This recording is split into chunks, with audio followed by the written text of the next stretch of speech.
Buonasera e bentrovati all'edizione del nostro telegiornale. I fatti del Friuli occidentale in primo piano. Apriamo con la cronaca. Altro colpo ai danni di un distributore della Conad con la ruspa. I malviventi, dopo il tentativo fallito un paio di giorni fa, ci hanno riprovato, questa volta ad Azzano Decimo. La banda della ruspa colpisce ancora. Dopo l'assalto, martedì notte, al distributore Conad di Porcia, non andato a buon fine grazie all'intervento di una pattuglia della polizia, i malviventi ci hanno riprovato la scorsa notte, nell'impianto della stessa catena di Azzano Decimo. Stavolta, a differenza di 2 notti fa, il colpo è andato a buon fine, stesso modus operandi. Sono andati a prelevare un Caterpillar in un'azienda qui vicino e con questo sono entrati nell'area del distributore e hanno divelto le 3 colonnine dei pagamenti per il self-service, sia bancomat che carte di credito che contante. Le hanno praticamente sradicate da terra e poi probabilmente le hanno caricate su un camioncino. All'arrivo dei carabinieri sul posto di loro non c'era più traccia, ingenti i danni ben superiori al denaro rubato. Stimiamo che all'interno delle colonnine ci fossero al massimo 1.500 euro di contante, non di più. Il danno è ingente perché queste sono attrezzature molto costose, probabilmente parliamo di 50-60 mila euro di danno. Molto probabilmente si tratta della stessa banda che ha colpito a Porcia, visto che dopo il colpo fallito i ladri erano riusciti a scappare, prima a piedi, poi su un'auto rubata e di nuovo a piedi dopo essere stati fermati dai carabinieri a San Vito al Tagliamento. Nel caso di Azzano sono spariti con la refurtiva. Polizia e carabinieri stanno indagando per cercare di rintracciare i componenti della banda. Ancora cronaca, un pakistano 32enne residente a San Quirino è stato denunciato in stato di libertà dai carabinieri della stazione di Sacile perché, pur privo di patente, dopo essersi impossessato dell'auto di un connazionale, sotto l'effetto di alcol e droga è finito fuori strada. Nell'impatto ha anche riportato ferite e fratture. Nei guai anche un 35enne di Frisanco che, sulla strada di Piancavallo, ha causato un incidente per poi rifiutarsi di sottoporsi al test alcolemico, auto sequestrata e ritiro della patente da parte dei carabinieri di Aviano.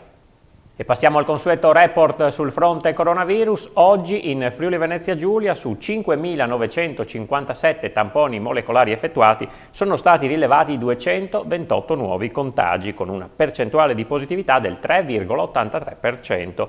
Sono inoltre 2.436 i test rapidi antigenici realizzati, dai quali sono stati rilevati 82 casi, 3,37% di positività. I decessi registrati sono 11, a cui se ne aggiungono altri 2 afferenti al mese di gennaio e altri 2 avvenuti tra il 9 e il 10 febbraio. Di questi 3 nel Friuli occidentale. I ricoveri nelle terapie intensive scendono a 56, così come si riducono quelli in altri reparti che toccano quota 349. Numeri comunicati dal vicegovernatore con delega alla salute Riccardo Riccardi. Voltiamo pagina, le scuole sono vittima di una situazione che si è creata a causa della burocrazia. Questa l'opinione della presidente regionale dell'Associazione Nazionale Presidi, Teresa Tassanviol, in merito allo stop alla raccolta delle adesioni per le vaccinazioni da parte degli istituti. Intanto la regione corre ai ripari. Il pasticcio burocratico che ha causato lo stop della raccolta delle adesioni da parte degli istituti scolastici allarma i presidi del Friuli Venezia Giulia che da tempo si stavano adoperando per la raccolta dei nominativi, docenti, ATA e bidelli che volevano essere vaccinati, ma le indicazioni ministeriali hanno confermato che le scuole non possono raccogliere quei dati che vanno trasmessi su specifica piattaforma attraverso le aziende sanitarie. Purtroppo è una bella grana che ci saremmo come scuola risparmiati davvero volentieri, anche perché nella scuola, nel mondo della scuola c'era molta attesa per questa campagna di vaccinazioni e la stragrande maggioranza del personale vi avrebbe aderito sicuramente con entusiasmo. Ci auguriamo che queste pastoie burocratiche possano essere rapidamente superate e si possa recuperare presto e bene il tempo perso. Intanto la politica regionale si sta adoperando per trovare una soluzione. In questo momento in cui c'è un'emergenza, in questo momento in cui l'obiettivo della nostra società è quella di far vaccinare gli insegnanti a gran richiesta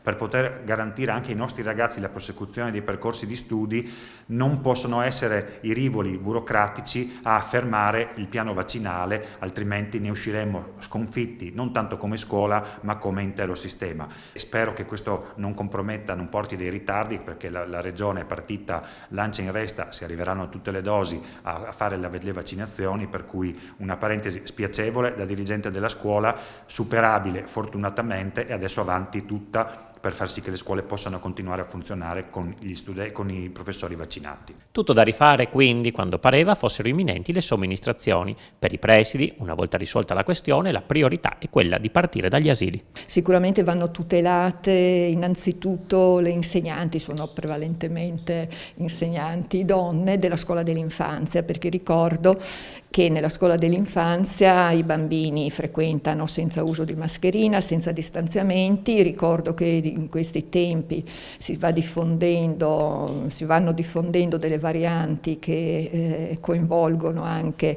i bambini piccoli come soggetti che trasmettono la malattia, quindi c'è grande preoccupazione. Ancora a scuola, a causa di un impianto non a norma, gli studenti dell'Ipsia di Brugnera da mesi sono senza il laboratorio del legno, indispensabile per il progetto da realizzare in vista della maturità. I rimpalli sulle responsabilità stanno rallentando i tempi. Non bastavano il Covid e la didattica a distanza. Ora gli studenti dell'Istituto Professionale Carniello di Brugnera, che sforna i periti del legno arredo richiestissimi dalle aziende del territorio, non hanno un laboratorio del legno dove esercitarsi. E questo da mesi per un impianto non a norma a causa di un guasto all'aspirazione. Il problema era stato segnalato dalla dirigente scolastica Simonetta Polmonari dal luglio scorso, ma con il passaggio dall'UTI all'ente di decentramento regionale tutto si è incagliato, nonostante vari solleciti e lettere tra l'ente, la scuola e la regione. E così a metà febbraio i ragazzi non possono ancora affilare le armi. La preside e il presidente del consiglio d'istituto dell'ISIS Cile Brugnera pochi giorni fa hanno nuovamente scritto all'EDR di Pordenone, guidato da Augusto Viola, per conoscere il cronoprogramma sull'intervento all'impianto. Una risposta intanto arriva dal consigliere regionale Alessandro Basso, già dirigente scolastico dell'istituto. Se i laboratori non sono a norma non possono essere utilizzati. È stato trovato un piano d'azione che prevede adesso una mobilitazione piuttosto veloce per poter aggiustare, uso questo termine magari scorretto, questo laboratorio, e permettere soprattutto ai ragazzi dell'ultimo anno di poter almeno fare il proprio progetto, che poi costituisce la base anche fondante non soltanto del percorso di studi, ma anche per la preparazione all'esame, comunque esso sia. Quindi, come dire, una di quelle pagine che si sono trovate complicate sotto il profilo amministrativo, competenze, chi fa che cosa, purtroppo è andata così. Adesso però, grazie alla buona volontà di tutti, sicuramente si dovrà trovare, sia stata trovata la strada da seguire. E sempre in tema di insegnanti, oggi in municipio a Pordenone il sindaco Alessandro Ciriani e il consigliere Alessandro Basso hanno consegnato 180 mascherine trasparenti alle 4 dirigenti degli istituti scolastici cittadini, che le distribuiranno al corpo docente dei propri istituti. Una scelta per andare incontro alle necessità di alcuni alunni, allo scopo di favorirne l'inclusione nel processo formativo ed educativo, con la possibilità di leggere anche il labiale degli insegnanti. Le mascherine di diverse misure sono state scelte per la loro conformità, sono lavabili con sapone neutro ed utilizzabili dalle 30 alle 60 volte. Restiamo a Pordenone, svolta green per i mezzi di ATAP. Con una variazione di bilancio da 5 milioni di euro il Comune ha liberato le risorse per oltre una decina di nuovi mezzi ecologici, fondi stanziati anche per la progettazione della nuova casa di riposo cittadina. Con una variazione di bilancio approvata dalla Giunta su proposta del sindaco Ciriani e dell'assessore Burgni, che il comune di Pordenone ha liberato risorse per oltre 5 milioni di euro. Più di 4 milioni di euro permetteranno di sostituire i mezzi ATAP con nuovi bus ecologici, mentre altri 884 mila euro finanzieranno la progettazione della casa di riposo che verrà realizzata a Villanova. Tra maggiori entrate e spese, la manovra prevede anche altre operazioni. Le principali riguardano i 170.000 euro per la copertura della palestra di Borgo Meduna, 75.000 euro per rifare completamente la passerella pedonale del Parco del Castello di Torre, 50.000 per sistemare il parcheggio vicino al Parco San Carlo e 25.000 da parte della Fondazione Locatelli per il cofinanziamento della manutenzione del Parco di San Valentino. La parte del Leone, come detto, la fanno i 4,2 milioni di fondi ministeriali intercettati per finanziare l'acquisto dei bus ecologici urbani dai 12 ai 14 nuovi veicoli. Ora si dovrà fare la gara, ha spiegato il sindaco Alessandro Ciriani, sarà un rinnovo profondo del parco mezzi con una notevole ricaduta ecologica positiva sulla città. In merito ai fondi per la casa di riposo, ottenuti dalla Regione, serviranno a finanziare la progettazione definitiva ed esecutiva della nuova struttura. Alla fine dell'anno prossimo, salvo imprevisti, si potranno appaltare i lavori. Chiudiamo con la musica, sono partite le iscrizioni per la partecipazione al bando dell'Associazione Barocco Europeo riservato ai giovani cantanti.